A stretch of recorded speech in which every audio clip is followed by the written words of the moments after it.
Hello friends, എല്ലാവർക്കും ചെമ്മനപ്പൂവിൻ്റെ പുതിയൊരു വീഡിയോയിലേക്ക് സ്വാഗതം. എപ്പിസോഡിൻ്റെ തുടക്കത്തിൽ തന്നെ കാണിക്കുന്നത് സച്ചിയാണ് തനിക്ക് കത്തയച്ചത് എന്നുള്ളൊരു തെറ്റിദ്ധാരണയോട് കൂടി തന്നെ സച്ചിയുടെ വരവിനായിട്ട് കാത്തു നിൽക്കാണ് കേട്ടോ. ദേഷ്യത്തോടുകൂടി തന്നെ സുധി.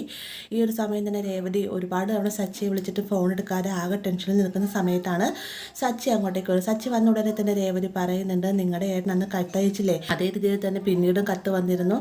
അമ്മയ്ക്ക് അറ്റാക്ക് വരും, ചേട്ടൻ ആത്മഹത്യ, അങ്ങനെ ഒരുപാട് കാര്യങ്ങൾ പറഞ്ഞിട്ടുള്ളതായിരുന്നു എന്നൊക്കെ പറയുമ്പോഴത്തേക്കും സച്ചി പൊട്ടിച്ചിരിക്കുകയാണ് കേട്ടോ. പെട്ടെന്ന് തന്നെ രേവതി പറയുന്നുണ്ട്, നിങ്ങളുടെ ഏട്ടൻ പറയും നിങ്ങളാണ് കത്തയച്ചത് എന്നാണ് പറയുന്നത് എന്ന് പറയുമ്പോഴത്തേക്കും സച്ചിയുടെ മുഖഭാവം മാറുകയാണ്. വേഗം തന്നെ സച്ചി പറയുന്നുണ്ട്, ഇവൻ എന്തുദ്ദേശിച്ച് കാണിക്കുന്നത്, ഞാൻ അങ്ങോട്ട് ചെല്ലട്ടെ എന്ന് പറഞ്ഞ് ദേഷ്യപ്പെട്ട് ചെല്ലുന്ന സമയത്ത് രേവതി തടഞ്ഞു നിർത്താൻ ശ്രമിക്കുന്നുണ്ടെങ്കിലും സച്ചി ഇതൊന്നും തന്നെ കേൾക്കാതെ തന്നെ അകത്തേക്ക് കയറി ചെല്ലുകയാണ്. സച്ചിയുടെ വരവ് കാണുമ്പോൾ തന്നെ സുധി പേടിച്ച് നമ്മുടെ ചന്ദ്രയുടെ പുറകിലേറ്റൊക്കെ ഒളിച്ച് നിൽക്കുന്നുണ്ട്. എന്നിരുന്നാലും സച്ചി തൻ്റെ ദേഷ്യം അടക്കാതെ തന്നെ സുധിയുടെ അടുത്തേക്ക് ചെല്ലുന്ന സമയത്ത് ചന്ദ്ര തടയാൻ ശ്രമിക്കുന്നുണ്ടെങ്കിലും സുധിയെ പാഞ്ഞു പിടിച്ച് ഓടിച്ചിട്ട് നല്ല രീതിയിൽ തന്നെ അടി കൊടുക്കുന്നുണ്ട് കേട്ടോ സച്ചി.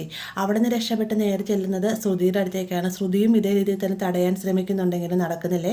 അങ്ങനെ ഇവർ തമ്മിൽ ഓടിപ്പിടിച്ചും തല്ലും ബഹളമായിട്ട് നടക്കുന്ന സമയത്ത് രവി വേഗം പറയുന്നത്, നിർത്തണം, ഞാനെന്തിനാ ഇവിടെ നിൽക്കുന്നത് എന്ന് ചോദിക്കുന്ന സമയത്ത് സച്ചി തല്ല് നിർത്തിയതിന് ശേഷം രവിയുടെ അടുത്തേക്ക് വരികയാണ്. അതിന് ശേഷവും ശ്രുതിയുടെ നാക്ക് വെറുതെ ഇരിക്കുക. ശ്രുതി സച്ചി തന്നെ കുറ്റപ്പെടുത്തി സംസാരിച്ചുകൊണ്ടിരിക്കുന്ന നേരത്ത് സച്ചിക്ക് ദേഷ്യം അടക്കാനാകാതെ വീണ്ടും നമ്മുടെ ശ്രുതിയുടെ അടുത്തേക്ക് ചെല്ലുകയാണ്. ഈ ഒരു സമയത്ത് തന്നെ പൈലിയോടായിട്ട്, പൈലി നിന്നെ ഞാനിവിടെ നിർത്തിയിരിക്കുന്നത് എന്തിനാണ്, നിനക്ക് എൻ്റെ പ്രൊട്ടക്ഷന് വേണ്ടിയിട്ടാണ് ഞാൻ നിന്നെ ഇവിടെ കൊണ്ടുവന്നിരിക്കുന്നത് എന്നൊക്കെ ചോദിക്കുന്ന സമയത്ത്, ബോസ് ഇത് നിങ്ങളുടെ കുടുംബകാര്യമാണ്, ഇതിനകത്ത് ബോസ് പറയാതെ എനിക്ക് ഇടപെടാനാവുകയില്ല എന്ന് പറയുമ്പോഴത്തേക്കും, എടാ പൈലി നീ ഇടപെട, ഞാനാ പറയുന്നത് എന്ന് പറയുകയാണ്. അങ്ങനെ നമ്മുടെ സച്ചി ദേഷ്യത്തോടു കൂടി സുധീരുടെ അടുത്തേക്ക് വരുന്ന സമയത്ത് പൈലി നടുക്കായിട്ട് കയറി നിൽക്കുകയാണ്.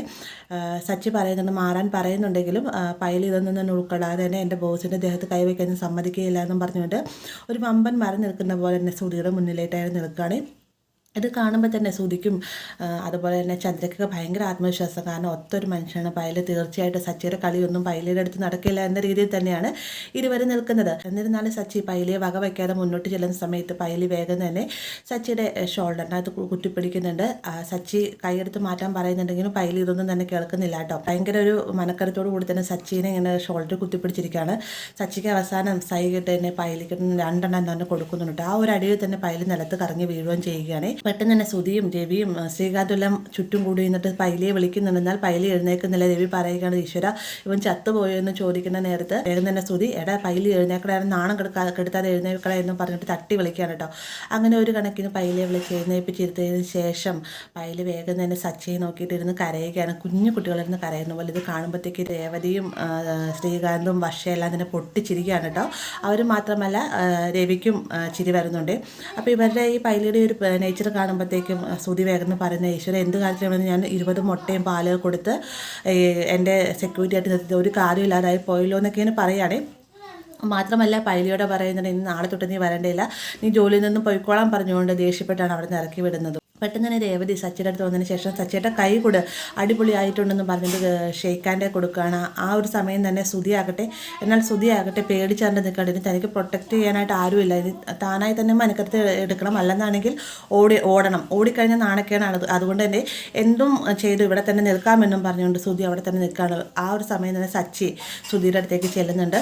സുധി വേഗം പറയുന്നുണ്ട്, ഇതിനൊന്നും തല്ലും വേണ്ട, ബഹളം വേണ്ട, നമുക്ക് സംസാരിച്ച് തീർക്കാമെന്ന് പറയുമ്പോഴത്തേക്കും, സംസാരിച്ച് തീർക്കാൻ ഒന്നും തന്നെ ഇതിൽ ഞാനുമായിട്ട് യാതൊരു ബന്ധവും ഇല്ല എന്ന് സച്ചി പറയുന്നുണ്ടെങ്കിലും സുധി പറയുന്നുണ്ട്, എനിക്ക് കിട്ടിയിരിക്കുന്ന കത്തിൽ നീയാണെന്ന് വ്യക്തമായി പറഞ്ഞിട്ടുണ്ട് എന്ന് പറയുകയാണ്. ആരാ നിനക്ക് കത്ത് തന്നത് എന്ന് സച്ചി ചോദിക്കുന്നുണ്ടെങ്കിലും സുധി അതൊന്നും തന്നെ പറയുന്നില്ല. പെട്ടെന്ന് തന്നെ ശ്രുതിയുടെ നേർക്ക് തിരിഞ്ഞതിന് ശേഷം പാലടത്തി, നിങ്ങൾക്കറിയായിരിക്കില്ല ആരാ കത്തത്, എന്താ സംഭവിച്ചതെന്ന് വ്യക്തമായിട്ട് പറയുമ്പോഴത്തേക്കും ശ്രുതി ഇങ്ങനെ അമ്പലത്തിൽ പോയതും നവീൻ കത്ത് കൊടുത്ത കാര്യങ്ങളെല്ലാം തന്നെ വിശദമായി തന്നെ പറയാം കേട്ടോ. ഇത് കേട്ട ഉടനെ തന്നെ സച്ചി ചോദിക്കുന്നുണ്ട്, വല്ലവരും തന്ന കത്തും പറഞ്ഞുകൊണ്ട് എൻ്റെ മുന്നിലേക്ക് വരാൻ നിനക്ക് നാളായില്ലേ ശ്രുതി, ഞാനിങ്ങനെ ഒരിക്കലും ചെയ്യില്ല, എനിക്ക് എന്തെങ്കിലും പറയാണ്ട് ഞാൻ പറഞ്ഞു തീർക്കുകയോ ചെയ്യും, അല്ലെങ്കിൽ ഇപ്പം തന്ന പോലെ തന്നു തീർക്കും എന്നൊക്കെ സച്ചി പറയുന്നുണ്ട്. ആ ഒരു സമയത്തും സുധി കുറ്റപ്പെടുത്തുന്നത് സച്ചി തന്നെയുണ്ട്. പിന്നെ ആരെയും കത്തെഴുതാനാന്നൊക്കെ പറഞ്ഞിട്ട് കുറ്റപ്പെടുത്തുകയാണ്. പെട്ടെന്ന് രേവതി പറയുന്നത്, സച്ചിയായിട്ട് എനിക്കൊരു സംശയമുണ്ട്, ഇങ്ങനൊരു ഇയാൾ വന്ന് കത്ത് കൊടുത്ത് സച്ചിയേട്ടനാണെന്ന് പറഞ്ഞു. അപ്പോൾ ഇത് നുണയാണെന്ന് നമുക്കറിയാം. അങ്ങനെയാണെങ്കിൽ ഒരു പക്ഷേ ആ കത്ത് കൊടുത്തത് ഈ വന്നിരിക്കുന്ന സന്യാസി തന്നെ ആകാമെന്ന് രേവതി പറയുമ്പോഴത്തേക്ക് സച്ചി അത് ശരിവയ്ക്കുകയാണ്. എന്നാൽ നമ്മുടെ ശ്രുതിക്കാകട്ടെ അതിന് വലിയൊരു ഇടുത്തി വീണ പോലെ ആവാണ്. കാരണം നവീനെ പിടിച്ചു കഴിഞ്ഞാൽ തൻ്റെ കള്ളത്തരങ്ങളെല്ലാം തന്നെ വെളിച്ചത്ത് വരും. അങ്ങനെ സംഭവിച്ചു കഴിഞ്ഞാൽ എല്ലാം അതോടുകൂടി തീർന്നു. അതുകൊണ്ട് ശ്രുതി ആകെ ടെൻഷൻ അടിച്ച് നിൽക്കാണ്ട് സച്ചിയാണെങ്കിൽ പറയുകയും ചെയ്യുന്നുണ്ട്, എന്തായാലും വേണ്ടില്ല, ആ ഒരു സന്യാസി എനിക്കൊന്ന് പോയി കാണണം, അവനിൽ നിന്ന് തന്നെ എല്ലാ സത്യങ്ങളും അറിഞ്ഞേ മതിയാവും, അവനെ കൈയോടുകൂടി പിടിച്ചു കഴിഞ്ഞാൽ എന്തിനു വേണ്ടിയിട്ടാണ് ഈ കത്തെഴുതിയതെന്നും എല്ലാം തന്നെ നമുക്ക് അറിയാൻ സാധിക്കുമെന്നും പറഞ്ഞുകൊണ്ട് സച്ചി പറയുന്നത് കേൾക്കുമ്പോഴത്തേക്കും ആകെ ടെൻഷൻ അടിച്ച് നിൽക്കുകയാണ് നമ്മുടെ ശ്രുതി. ആ ഒരു ഭാഗത്തോടെയാണ് ഇന്നത്തെ എപ്പിസോഡ് അവസാനിക്കുന്നത്. വീഡിയോ ഇഷ്ടമായി കഴിഞ്ഞാൽ ലൈക്ക് ചെയ്യാനും കൂടെ ചാനൽ സബ്സ്ക്രൈബ് ചെയ്യാനും മറക്കരുതേ.